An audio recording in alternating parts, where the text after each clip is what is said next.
Chapter 18 is called The Cool of the Evening.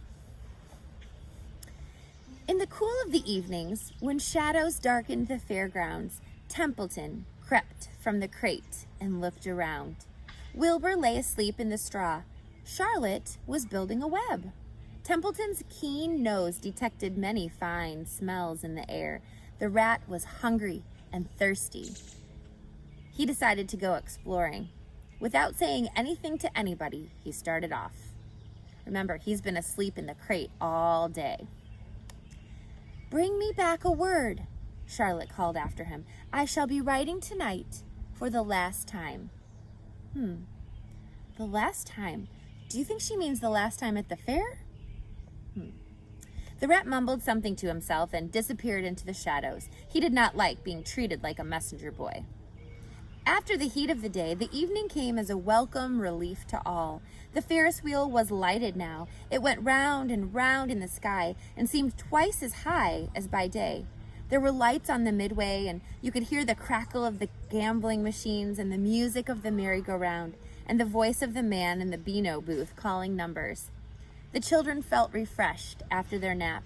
Fern met her friend Henry Fussy, and he invited her to ride with him in the Ferris wheel. He even bought a ticket for her, so it didn't cost her anything.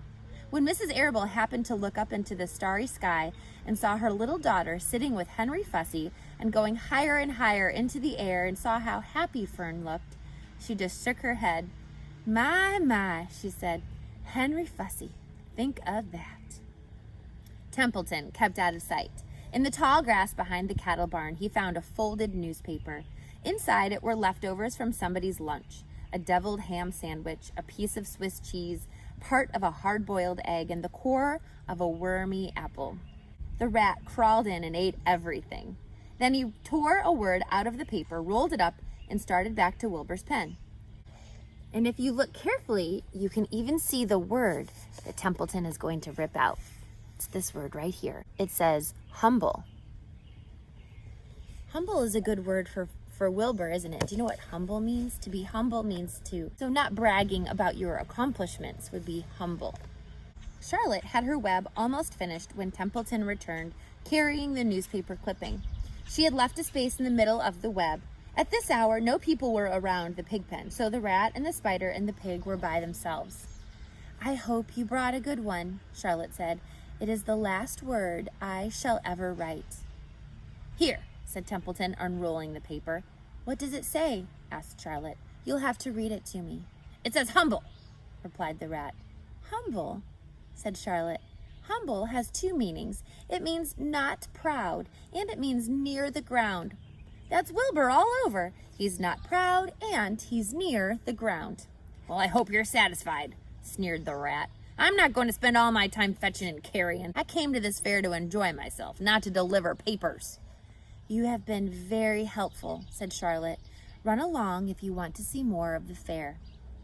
The rat grinned. "I'm going to make a night of it," he said. "The old sheep was right. This fair is a rat's paradise. What eating, what drinking, and everywhere good hiding and good hunting. Bye-bye, my humble Wilbur. Fare thee well, Charlotte, you old schemer. This'll be a night to remember in a rat's life." He vanished into the shadows. Charlotte went back to her work.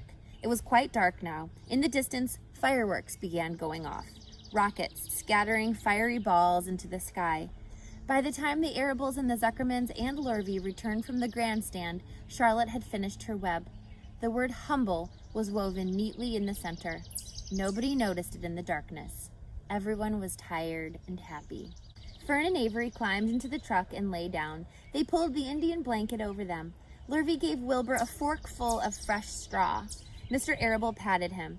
"Time for us to go home," he said to the pig. "See you tomorrow." The grown-ups climbed slowly into the truck, and Wilbur heard the engine start and then heard the truck moving away in low speed. He would have felt lonely and homesick had Charlotte not been with him. He never felt lonely when she was near. In the distance, he could still hear the music of the merry-go-round. As he was dropping off to sleep, he spoke to Charlotte. "Sing me that song again about the dung in the dark," he begged. "Not tonight," she said in a low voice. "I'm too tired." Her voice didn't seem to come from her web. "Where are you?" asked Wilbur. "I can't see you. Are you on the web?" "I'm back here," she answered, "up in this back corner." "Why aren't you on your web?" asked Wilbur. "You almost never leave your web." "I've left it tonight," she said. Wilbur closed his eyes. "Do you notice that Charlotte is seeming very different tonight?" Wilbur closed his eyes. "Charlotte," he said after a while, "do you really think Zuckerman will let me live and not kill me when the cold weather comes? Do you really think so?" "Of course," said Charlotte. "You are a famous pig, and you are a good pig. Tomorrow you will probably win a prize. The whole world will hear about you. Zuckerman will be proud and happy to own such a pig. You have nothing to fear, Wilbur, nothing to worry about. Maybe you'll live forever. Who knows? Now, go to sleep." For a while, there was no sound. Then Wilbur's voice. "What are you doing up there, Charlotte?" "Oh, making something," she said. "Making something as usual." "Is it something for me?" said Wilbur. "No," said Charlotte. "It's something for me, for a change." "Please tell me what it is," begged Charlotte. "I'll tell you in the morning," she said, "when the first light comes into the sky, and the sparrows stir and the cows rattle their chains, when the rooster crows and the stars fade, when early cars whisper along the highway, you'll look up here and I'll show you something. I will show you my masterpiece." Before she finished the sentence, Wilbur was asleep. She could tell by the sound of his breathing that he was sleeping peacefully, deep in the straw. "What do you think Charlotte is making? She said it's going to be her masterpiece, but she's not in her web right now." Miles away at the Arable's house, the men sat around the kitchen table eating a dish of canned peaches and talking over the events of the day. Upstairs, Avery was already in bed and asleep. Mrs. Arable was tucking Fern in bed. "Did you have a good time at the fair?" she asked as she kissed her daughter.